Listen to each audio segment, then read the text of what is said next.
Pemirsa, terima kasih Anda masih di iNews Pagi bersama dengan saya Camar Henda dan rekan saya Galuh Pandu. Kita ke informasi lainnya dalam dialog bersama Aiman Wicaksono. Andi Malarangeng beradu pendapat dengan Rocky Gerung terkait hasil keputusan MK yang menetapkan Prabowo Gibran sebagai presiden dan wakil presiden terpilih. Ya, Andi Malarangeng menilai keputusan MK wajar, sementara Rocky menilai ada pihak yang merekayasa putusan MK. Melampaui the difference dari para kandidat. Itu yang tidak kita lihat dalam kesaksian baik saksi-saksi maupun para ahli.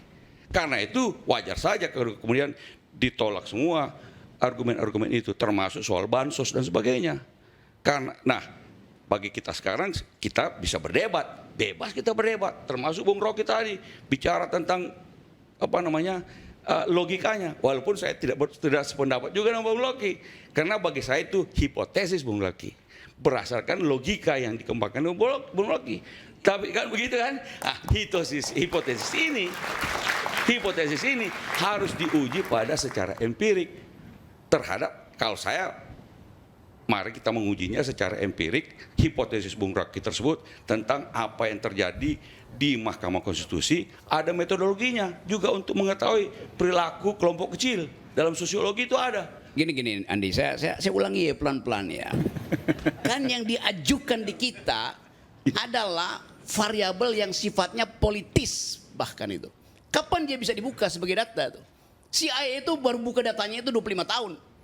Tetapi sebelum data itu dibuka, you reasoning, cara kita berpikir udah ada di situ. Betul, itu sah, tapi namanya hipotesis. Bukan soal hipotesis. Hipotesis itu adalah dugaan berdasarkan logika yang dikembangkan oleh seseorang. Nah, sebutkan itu dengan lengkap. Setuju. Hipotesis yang ditopang oleh cara berpikir logis. Betul. Itu dasarnya. Tapi cara berpikir logis itu belum tentu merupakan kebenaran. Belum tentu Itulah sebabnya harus diuji secara empirik melalui data. Oke. Sekarang problemnya adalah bagaimana menguji empiris sebuah data yang sifatnya politis. Kapan data itu bisa dibuka coba? Ada metodologinya. Seperti apa? Dalam Chicago School tentang kelompok kecil ada metodologinya, mengetahui bagaimana perilaku kelompok kecil dan apa yang terjadi. Ada metodologi. Cuma apakah penelitian itu bisa dilakukan sekarang? Yes. Itu persoalan. Kalau belum bisa, jangan pakai otak. Kalau belum bisa dilakukan, jangan pakai otak. Boleh. Ya, itu karena itu. Boleh pakai otak. Justru itu. Cuma namanya hipotesis, bukan kebenaran. Apapun, saya tidak bilang kebenaran. Saya bilang tadi, I'm doing guesstimation, guessing by estimation. Kalau itu hak Rocky, yes, boleh. Walaupun kita bisa berbeda pendapat. Boleh berbeda. Kan begitu kan? Ini ya. Tapi gini nih. Cara membatalkan saya adalah pakai counter logic, bukan pakai moral. Itu soalnya. Saya tidak menggunakan moral. Saya menggunakan juga saya berselisih metodologi. Nah, kalau dengan Roy saya tidak tahu, tapi saya menggunakan metodologi bahwa cara berpikir Rocky sah. Dengan cara logika yang dia pakai, tapi itu adalah hipotesis Rocky. Cara berpikirnya sah, tapi belum tentu benar. Betul sekali, karena belum bisa diuji pada empirik, pada data yang sebenarnya. Oke, reverse logicnya sama tuh. Belum tentu benar artinya pasti salah. Belum tentu. Belum tentu salah. Hipotesis belum tentu benar, belum tentu salah. Justru itu jangan sebut belum tentu benar seolah-olah salah. Saya tidak mengatakan perlu ada tadi time lag-nya. Semua hipotesis perlu diuji. Kalau apakah dia sesuai dengan hipotesis nol atau tidak, kan begitu. Nah, selama dia belum bisa diuji, saya katakan ada metodologinya untuk menguji hipotesis Bung Rocky, yaitu dengan bergabung metodologi kelompok kecil. Karena kelompoknya cuma 8 kan. Dan kemudian bisa. Nah, pertanyaannya apakah penelitian itu bisa dilakukan apa tidak sekarang ini atau 10 tahun lagi atau 20 tahun lagi? Kita belum tahu. Data 65. Tapi selama itu belum bisa diuji, tidak bisa seseorang mengklaimnya sebagai kebenaran. Bukan soal sebagai hipotesis. Ya, gini nih, saya tidak melakukan truth claim, bukan truth claim. Tapi saya menduga di situ ada permainan yang tadi saya sebutkan, diam-diam disponsori supaya terlihat bahwa Mahkamah Konstitusi itu tidak utuh. Apa efek dari tidak utuh? Bagus pencitraannya kan? Itu dasarnya kan, buat siapa? Buat publik internasional misalnya, supaya dikatakan, ini mahkamah tidak saya kendalikan loh, buktinya ada dissenting opinion.